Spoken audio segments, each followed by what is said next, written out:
Hello, gay dads, and welcome to another episode of the Coming Inside Out podcast. I'm your host, Mark Dembo, along with my co host, Brian Janes. And it is a little bit of a rainy day here in New York. Brian, how are things All out by right. you on the West Coast? It's a little drizzly. We kind of went from 85-degree weather to drizzly, rainy weather, and now it's going to be 90 by the end of the week. Wow. Just in So, time for me, just in time yeah, for me coming out to it LA at the is. end of the Yes. week. You are coming out to LA this weekend. So, Yes. very nice. I'm Yeah. excited to see you again in person. Me too. And I'm excited that next week we'll have the chance to actually not be on a split screen and be Yes. side by side to do Yeah. our And podcast. So that'll be we'll be exciting. Yeah. reading emails from our listeners next week also together. Yes. So, Yes. So, tune so in and hear what people have been saying to us. We have not been reading the comments that people have been sending in, but we will be going over them next episode. yeah. And hey, if for all of our listeners, if you didn't have a chance to listen to last week's podcast with Sean Williams, it was really I thought, Brian, it was such an incredible conversation. Sean just brings so much depth to the work that he does, and he does so much through Gay Fathers Worldwide and his own practice to help so many dads, men coming out. It was really an honor to have him on, and we certainly plan to be having additional guests as we continue to move forward. Yes, we received some very warm responses from people regarding Sean being on the show. So, Yeah. yes, thank you very much, Sean. Yeah. And, So, hey, speaking of, sorry, go ahead. well, I was just going to say, it looks like you're moved in and settled into your new place. Do you want to take a couple minutes and talk about that process and where you moved from? And Absolutely. So I think over the last few episodes, I've been here, but now I'm actually moved in to my own place. The past week has been a whirlwind, both logistically of dealing with everything that's entailed in a move and going from a place that we'd lived in for nearly 20 years and just digging through everything has been quite the undertaking. But I am really excited to be in my new place. But at the same time, it's been a difficult process because as exciting as it is to be here and for the first time to say I can now truly live my life as who I am, there's a lot of letting go of things. And it's how do you navigate what was with what you're moving towards, finding the balance between that. As I've shared, I've been very lucky in that my wife and I are still very close. It's our intent to maintain a good relationship, but suddenly when you're living separately, it starts to look different. yeah, And I recognize how hard that is for her. So it's certainly been, I'd say, a continuation, right, of the journey. It's that next step. I don't, exactly what does it look like? How do you continue to navigate that? I think part of it is you just have to take each day, and that's what I keep trying to do.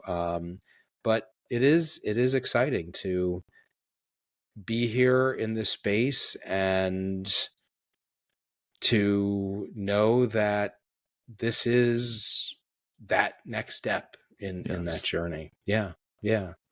Well, for you, and it's different for you than for some listeners, and it's very similar for you and some listeners. But when I moved out, I did not move out of my family home because I was coming out as gay or Right. because I had come out as gay. So it's exciting because here is something that you discovered about yourself, and you took a massive step in your life to make that happen for you.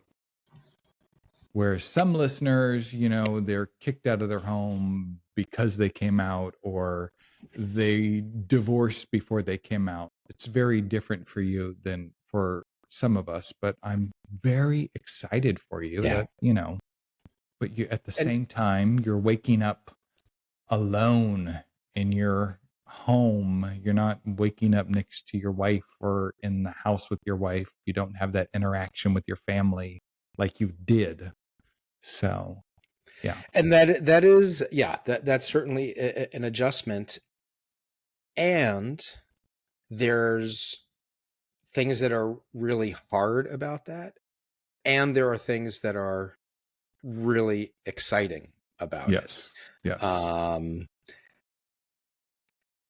and there's an element of recognizing the possible of what Yes. can be. And I know there'll be ups and there'll be downs and there'll be good days and bad days. Um, and I think the hardest part, and I don't want to say, it's like, as we say so many times, everybody's journey is unique. But I do think there are things from what I've seen, and anybody I've talked to that has gone through anything like this, whether it's in a case of a divorce, kind of driving things apart, and then in, your case coming out afterwards, or those who may be kicked out there, and even in my case where I've been able to keep a close relationship, there's still real challenges. There's pain, there's heartache, because you're recognizing, because of who we are, right? None of us decided one day, oh, I'm going to become gay. It's who Yes. we are. But because of how we've lived, because of how society has had us live, or we've felt we had to live, it does create pain for other people. And look, I can't speak for other people, but I tend to believe fundamentally most people are good people and do care about other people. Yes. And that's hard when you know that there are others that this whole process creates other challenges for. Yes. I agree. So I try and find, how do you hold those things at the same time? How do I be really excited about what my situation is and feel that pain and that hurt at the same time, and say they both just coexist? They're both there at the Yes. same time. Yes. I agree with that. You need to embrace the change. That's part of the Yes. process. Yeah. Change is happening with or without Yeah. you. The longer you fight it, the longer the pain, if there's pain in the change, is going to take place. So you need to lean into it and find a way to embrace it. Yeah. And, I wonder, to a large extent, that that pain never goes away completely. I mean, I've talked to guys that have been out for a long time. They have partners, maybe remarried, but there's still always some of that. It's kind of, I'm obviously very different in the sense of when a loved one passes away and you go through a grieving process, you get past it and you continue to live your life, but there's still, right, there's always moments, there's going to be things that grip you, that get you, something that, comes up. Like one of the things for me that I realized uh, week before last, when I was in our house and we knew, kind of this move date was coming up, weather getting nice, springtime here in New York, and we would enjoy sitting out on our back deck together, having a cup of coffee in the morning, having a glass of wine in the evening, and realizing by next week we're not going to be doing this anymore. Yeah. Right? Little things that you miss. I don't know. Yes. Does that go away? or do those I things think I linger in think terms of what you can?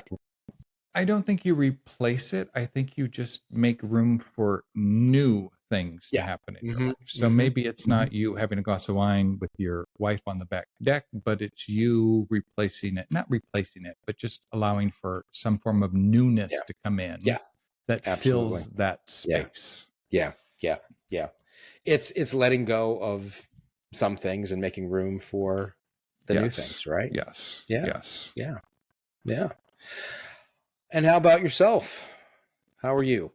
I shared a couple episodes ago. I was very authentic in the fact that I'm going through some struggles right now, and just how painful this process has been for me, because I felt like, I had said before, I thrived in so many aspects of my life for so long, and then, but the ones that were truly important to me, my sexuality, my authenticity, I wasn't thriving in those for so long. So once I started thriving in what was very meaningful to me, I started having struggles in other parts of my life, my career, because what I had been doing for a living no longer felt like Yeah. it was something I wanted to do. So I've experienced financial struggles over the last couple of years. There are times when I wonder, how much do we really want to share on this show? Because once you share it, it's out there. But in Yeah. in my quest to be as authentic as humanly possible with this group, and hoping that anybody who thinks that they're feeling alone in something, somebody else is going to have the courage to speak up, and they're going to hear something from somebody and realize it's not just them. I am 56 years old this year, and for the first time in my adult life, I had to borrow money from my family this year.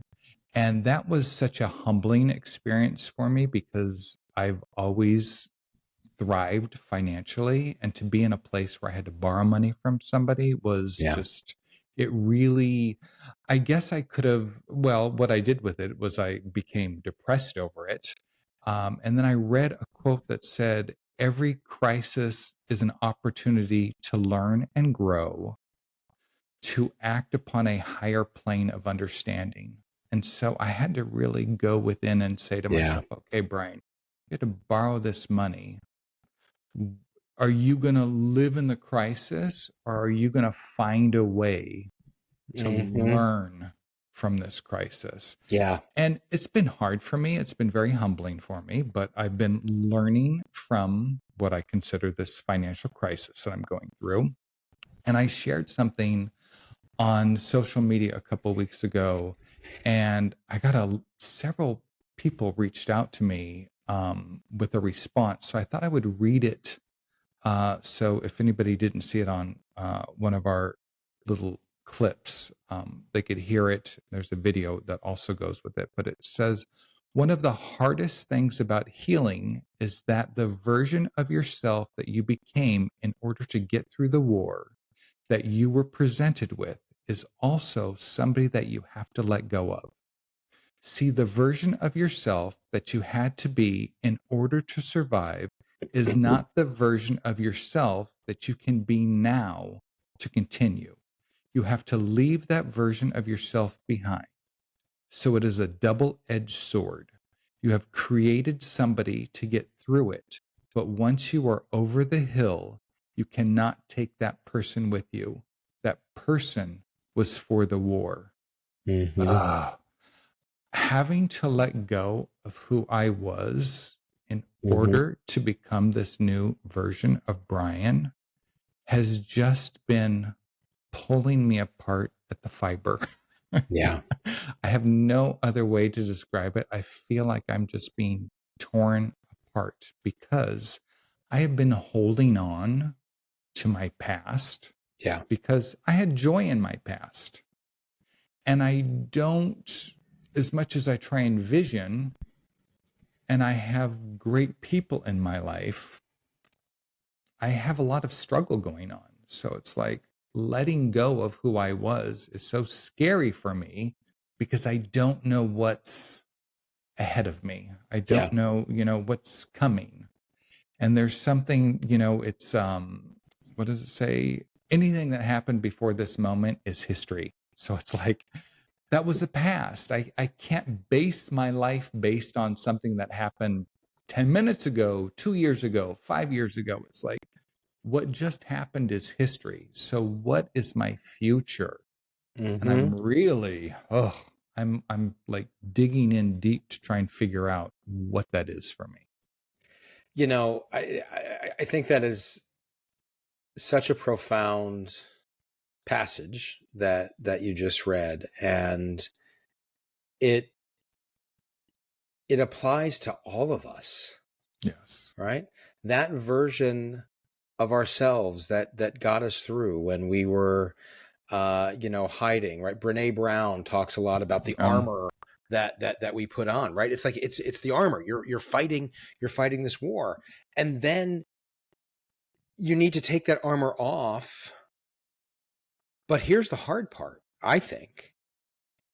You can you can say, okay, that version of myself I have to leave behind, or at least parts of it behind. yes. But it's not always so easy to know with, well, what do I replace that with now? And Yes. that's where not to play armchair therapist here, Brian, but right, but that's the hard part. It's like, okay, I don't know what to replace it with, so I feel this emptiness because there's nothing there to fill that void. Yes.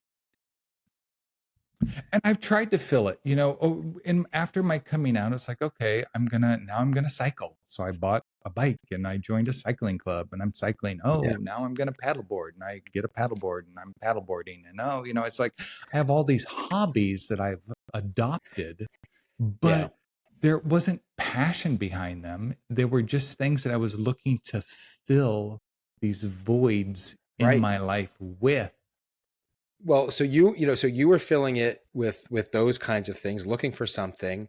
A lot of gay men that come out later in life look to fill that void with lots of sex, lots of hookups. Yes, yes, Um, I can't say that I haven't, you know, yes, had my share. But because as you're looking to say, wait a minute, what's going to take, what's going to fill this? And a couple episodes ago, we were talking about the book, The Velvet Rage. yes, And that's one of the big things that he talks about in the book is this tendency. And there's some criticism that he overgeneralizes, almost kind of like plays into a gay stereotype. So I'll grant that, but where there can be this tendency to almost overcompensate, right? Because you're looking for that affirmation, something to say, this is who I am, and I need something to fill a void that was there. I don't know. It's not necessarily an easy solution, other than saying sometimes you just have to be in it. yes. Oh, I have been in it. I read something, I think it's called The Dark Night of the Soul. And it's like you just have Mm-hmm. to get through the dark night of the soul. It's like you get through the coldest day of winter and it can only Yeah, get warmer from there. You get through the yeah, darkest moment of the night and it can only get brighter from there. It's like I feel like I've been in that and living that. And I thought, okay, this is a 6 month process. Okay, 6 months was a year. A year was 18 months. And now it's like I am 5.5 years into this journey and I just don't see the other side of it. And I don't understand why. I feel like I'm a good person. I feel like I've put a lot of work into making myself a better person. Um, I don't know. So here I sit today with a smile on my face and just positivity in my heart that this is all going to work out. But I think, because I've received so many messages from people that have listened to the show that it's like, oh, they are feeling this Yeah. also. Yeah. And I think when you take what's happening in the United States, bring that into the equation, and then what's happening in the world, and you bring that into the equation, it's like, oh, people are feeling it on a lot of levels.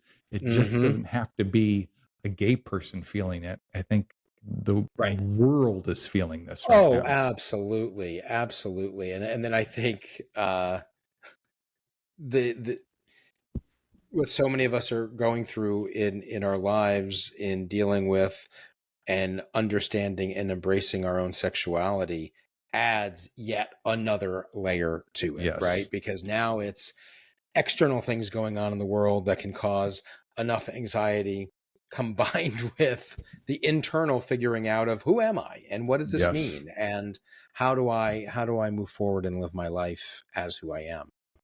So Yes. it just compounds it. Absolutely. I agree. Well, so that concludes how I'm feeling or how I'm doing this week.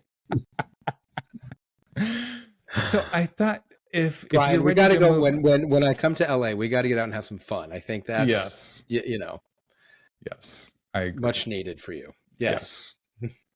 So I thought we would step into one of our listeners wrote in, and these are some fun questions that we could. He asked 3 questions of us. I think the person that wrote in is 25 years old. He's on the East Coast. And the first question he asked to Mark and Brian: what was your first Pride event, and how did it feel to be surrounded by other queer people? Before we answer that question, I just want to Yes. comment also that the person who wrote in, you said is 25 years old, Yes. which really is great to see that we've got listeners that are not just guys of our generation, Yes. but are listening and finding value in the podcast. So thank you for writing in on those questions. So you want to take that, or you want me to answer that I'll question? let you go All first. I'll right. ask question one, and then you answer, and then I'll answer, and then All you can right. ask the question two. So my first Pride event was last year. Prior to that, I had not been to a Pride event.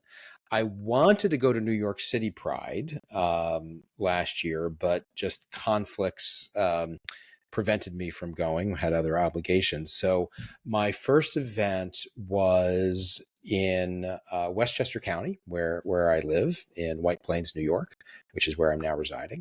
And it's the center county seat, and they have a fairly nice. They've got a big Pride celebration, and that was my very first Pride event. I went with a couple of friends of mine who invited me to come with them, and I'll tell you, it was really, first of all, it felt tremendous to be. It was the first time that I went to an event like that, being openly out. Mm-hmm. And what was interesting for me at that event, I've been pretty involved in local democratic politics uh, for a number of years.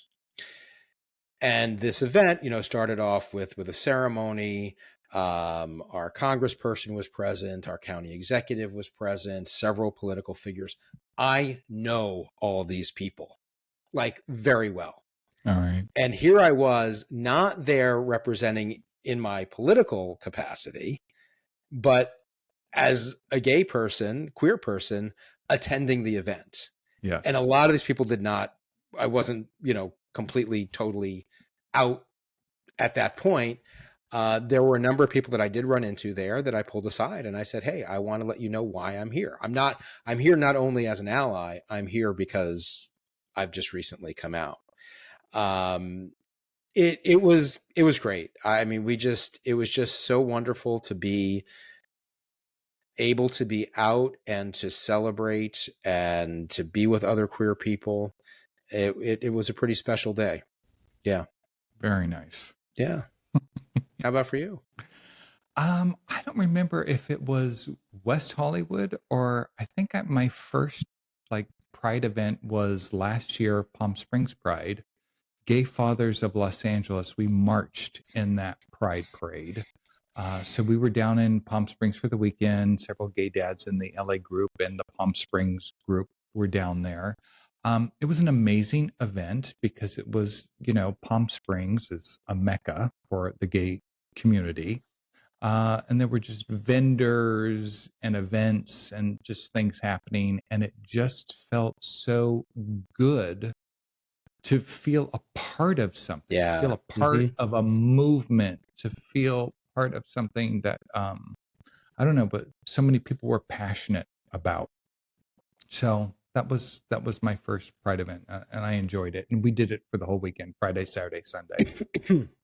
That's great. And, So having this discussion as we are sitting here now in early May, Pride Month will be upon us before we know. I think it'll be interesting this year to see how well will Pride events have a different feel, a different flavor, right? I mean, if you go back to yes, the roots of Pride, it really started out. It was a protest after the Stonewall riots, and was really protest events.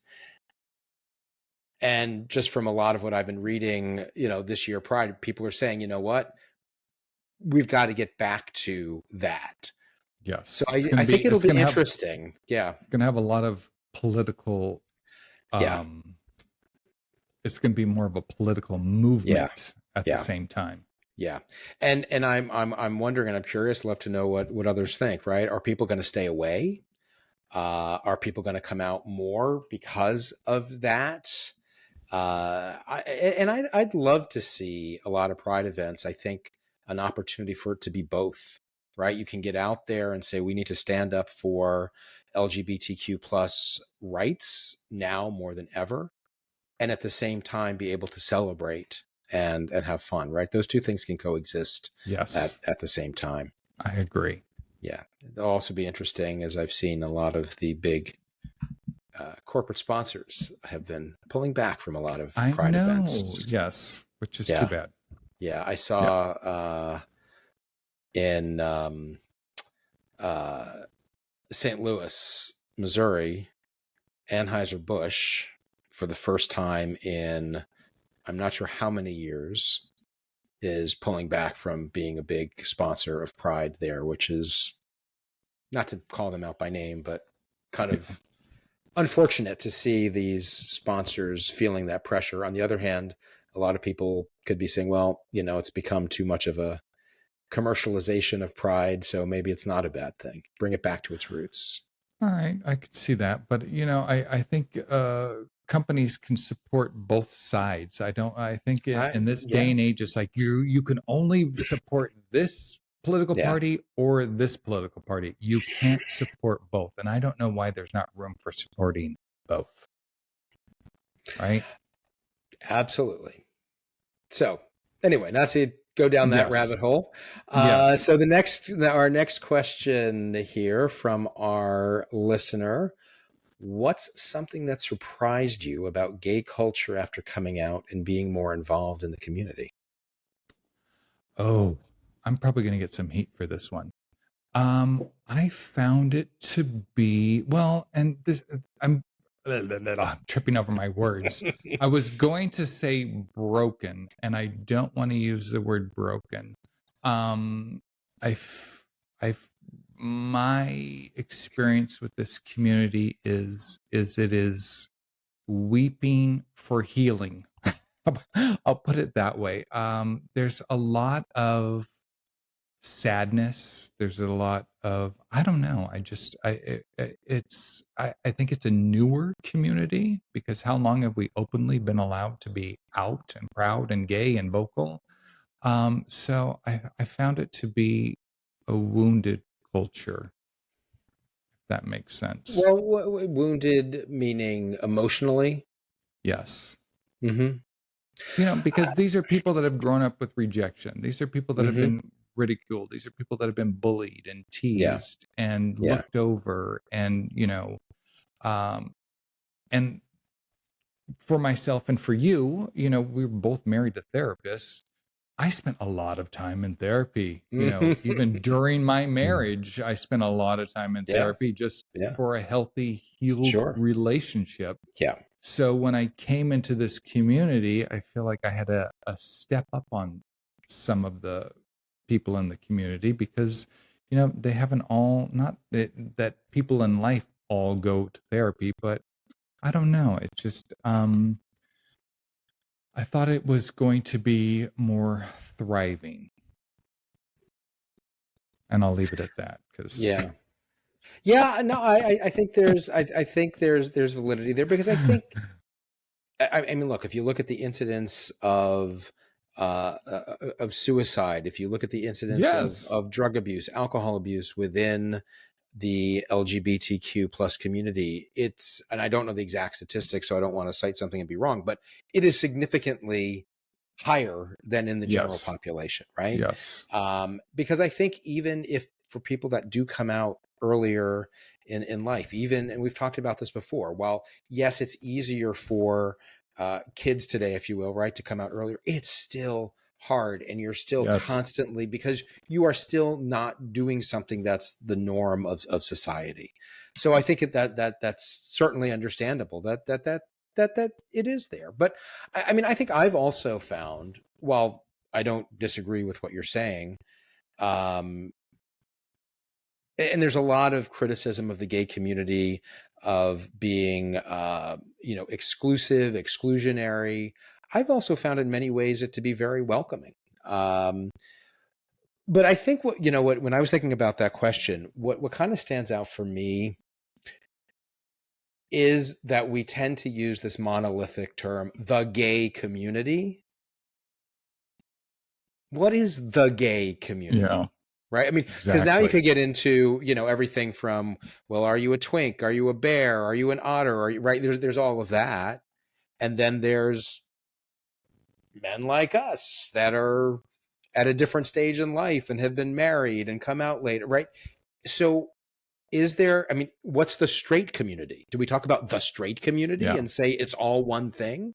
yes. So I don't know if I would say it surprised me, but when you kind of think about the gay community, what I've come to really see is it's as multifaceted as every individual in the world, and and 100%. and I You think can't generalize it. I no, agree with exactly, that. you can't generalize it. So I think it's about so I think kind of in terms of the second part of the question, being more involved in the community, it's um, being able to find that niche, right? Find your tribe within that community and where you can make those connections.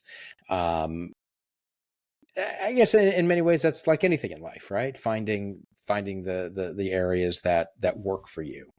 Yes. Um, yeah, yeah. All right. Talk about the first time going to a gay bar.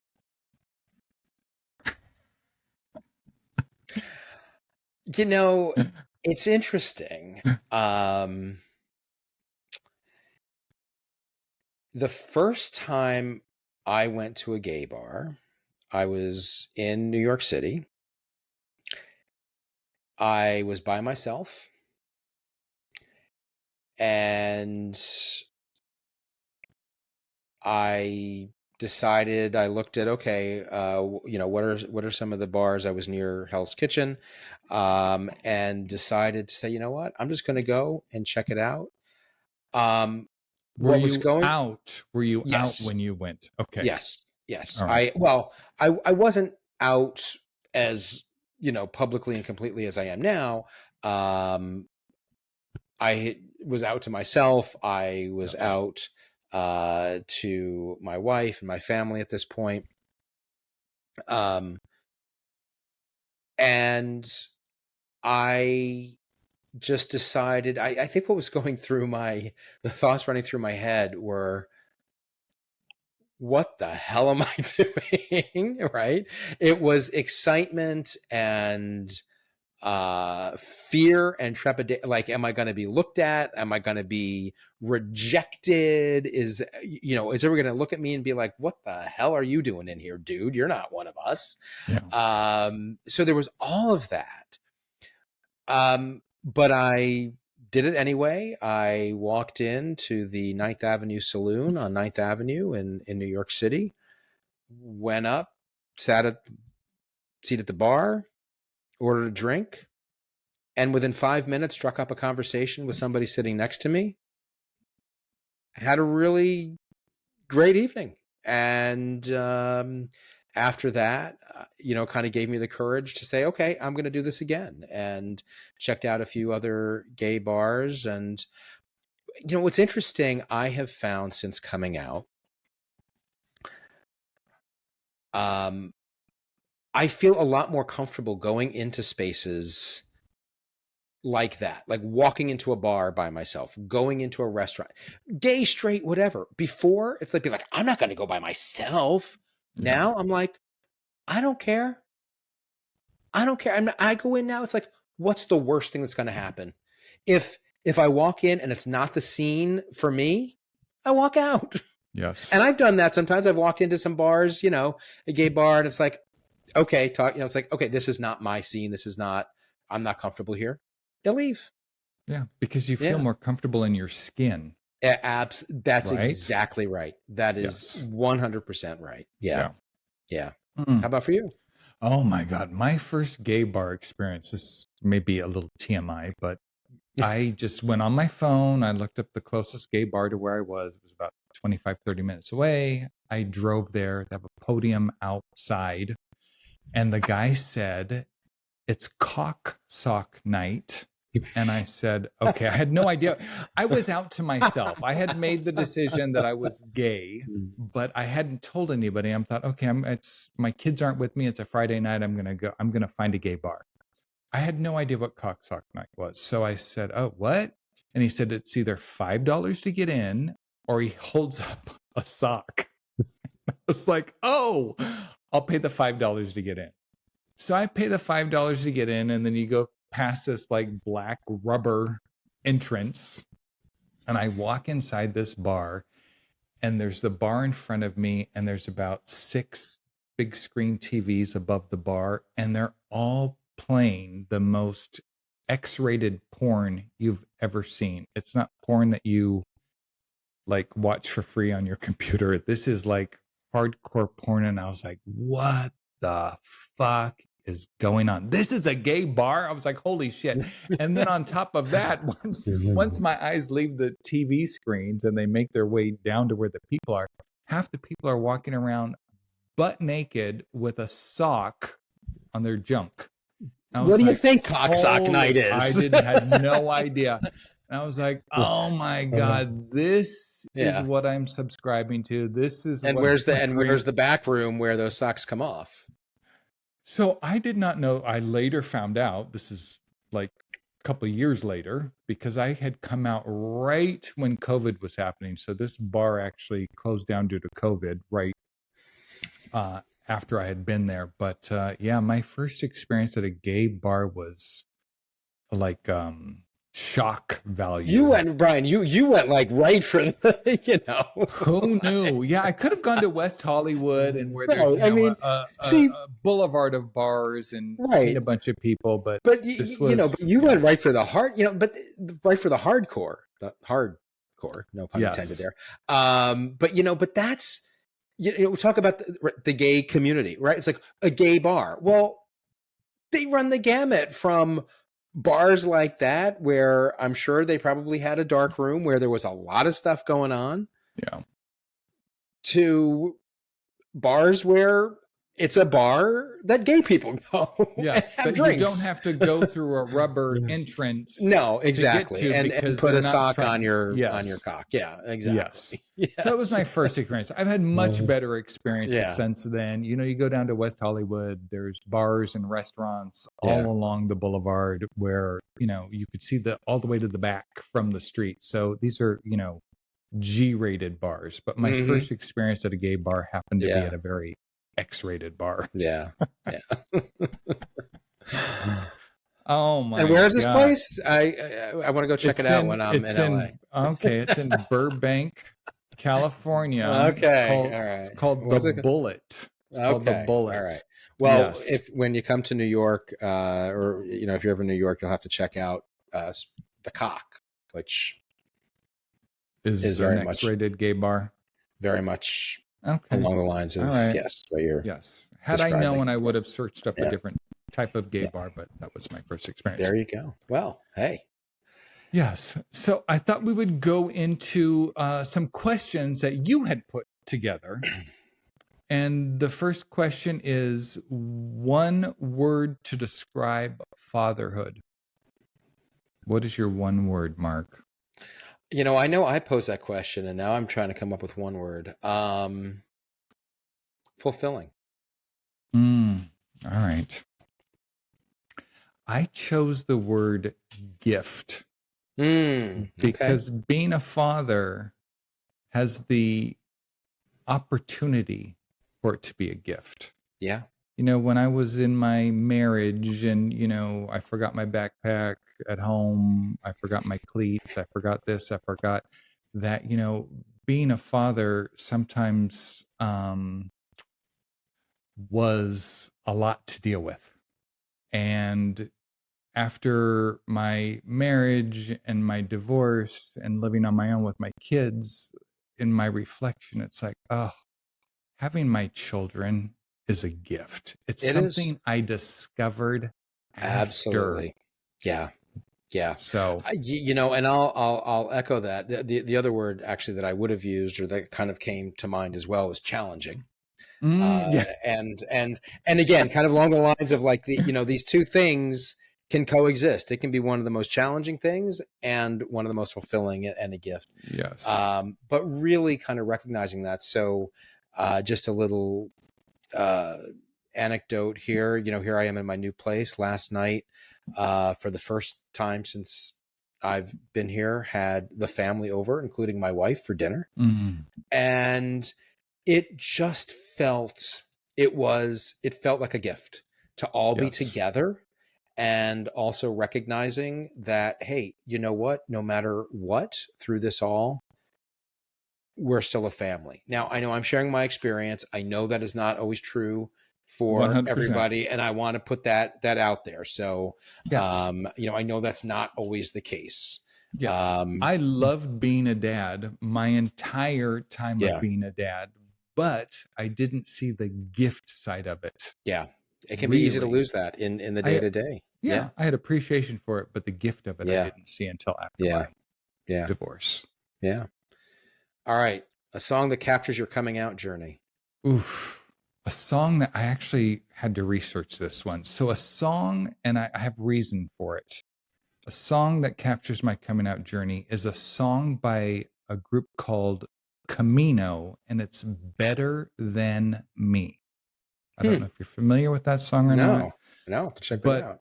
part of the lyrics of it is it's you've been so hard, you've been so in the way, you've been so hard to replace, and trust me, it's been difficult. I have my own pain, I know my old ways. He knows what it takes to be me, better than me, just better than me. And really, all, even though this is meant as something completely different, I would walk my dog and I would play the song over and over and over, better than me. And I really made it about me, letting myself know that there was somebody inside of me Yeah. that was better than who I was being. And so I I was love that. playing that song like this, better than me, it's better than me. And it was just like, Brian, you have so much potential to be better Yeah. than you. And so I really made it about me finding a way to be a better me. Love it. Wow. So I probably, actually not probably, I created a whole playlist of songs Me too. on Spotify, right?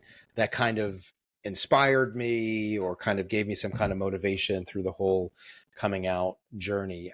But the answer, that the one song that kind of for me just kind of captures it, is Lady Gaga, Born This Way. All right, there you go. There you I go. mean, both, I just love the song, gets me going, and just, yeah, All right. maybe I I was love born this that. way. There you go. I created a Yeah. playlist too. I have good, positive, upbeat stuff, but then I also had stuff that like spoke Yeah. to my soul. Oh, So, all I've right. got a lot. Yeah, I've got some pretty depressing shit on some of Yes. my playlists, All right. or not depressed, introspective. Very Yes, introspective. Yes. I would agree with that. Songs that I would put on in the car and I would just be in tears through this Yes. whole process. Yeah, absolutely. Mm. Absolutely. Speaking of Lady Gaga, I was talking to my son last night because she just had her concert in Rio, and like 2.5 million people, because it was on a public beach. I think they figure like 2.5 million people showed up Wow. at her concert. Amazing. Isn't that Amazing. Wow. crazy? Yeah. Yes, I think Yeah. that's amazing too. Very cool. Something you believed before coming out that you no longer believe. That there's only one way to live your life. Mm. Oh, I like that. I like that. Mine is, I'm not alone. I'm Mm, not the only one. This didn't just happen to me. I wasn't the only yeah. man that with feelings Yeah. for the men that married a woman that ended up having kids and was living a heterosexual life in a suburban neighborhood. Mm-hmm. It Mm-hmm. wasn't just me. Right. Yep. Love it. Yes. What brings you joy right now? Doing this podcast with you Oh, I love that too. All right. right Yes. now, I right agree. here in this moment. Yes. And actually I say that seriously because it does bring me joy. It brings me joy to get to connect with you and to share things going on in our lives. And it brings me joy to know that we are impacting those who are listening. And even if it just has an impact for one person, that just brings me incredible amount of joy and satisfaction. I agree. This is a passion project that I Yeah. never saw and ever happening in my Yeah. life. And we've joked about this before. 2 years ago, did you ever see yourself hosting an LGBTQ Yeah. Right. podcast? And it's like, what? So, yeah, I agree with that. I absolutely agree with that. Yeah. Wow. Hmm. Well, we're getting close to the mark. And one thing I would like to bring up, I ran the stats and I want to share with the listeners, and I already shared with you. We are being downloaded in 56 countries and 492 cities. That's awesome. That's great. So I thought we would ask people to write in cominginsideout@gmail.com and let us know where you're listening from. Absolutely. We Also, would love to hear from you. yeah. And And also, oh, go ahead.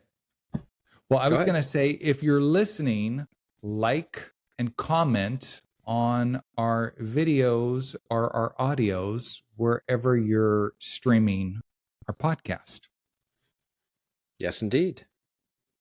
Well, All great. right. Well, Brian, as always, great spending this time with you and great spending this time with our listeners and our viewers. And next week in Los Angeles. Yes. I can't wait to see you. All right. All right. Take care. See you next week. Okay. You too. Bye.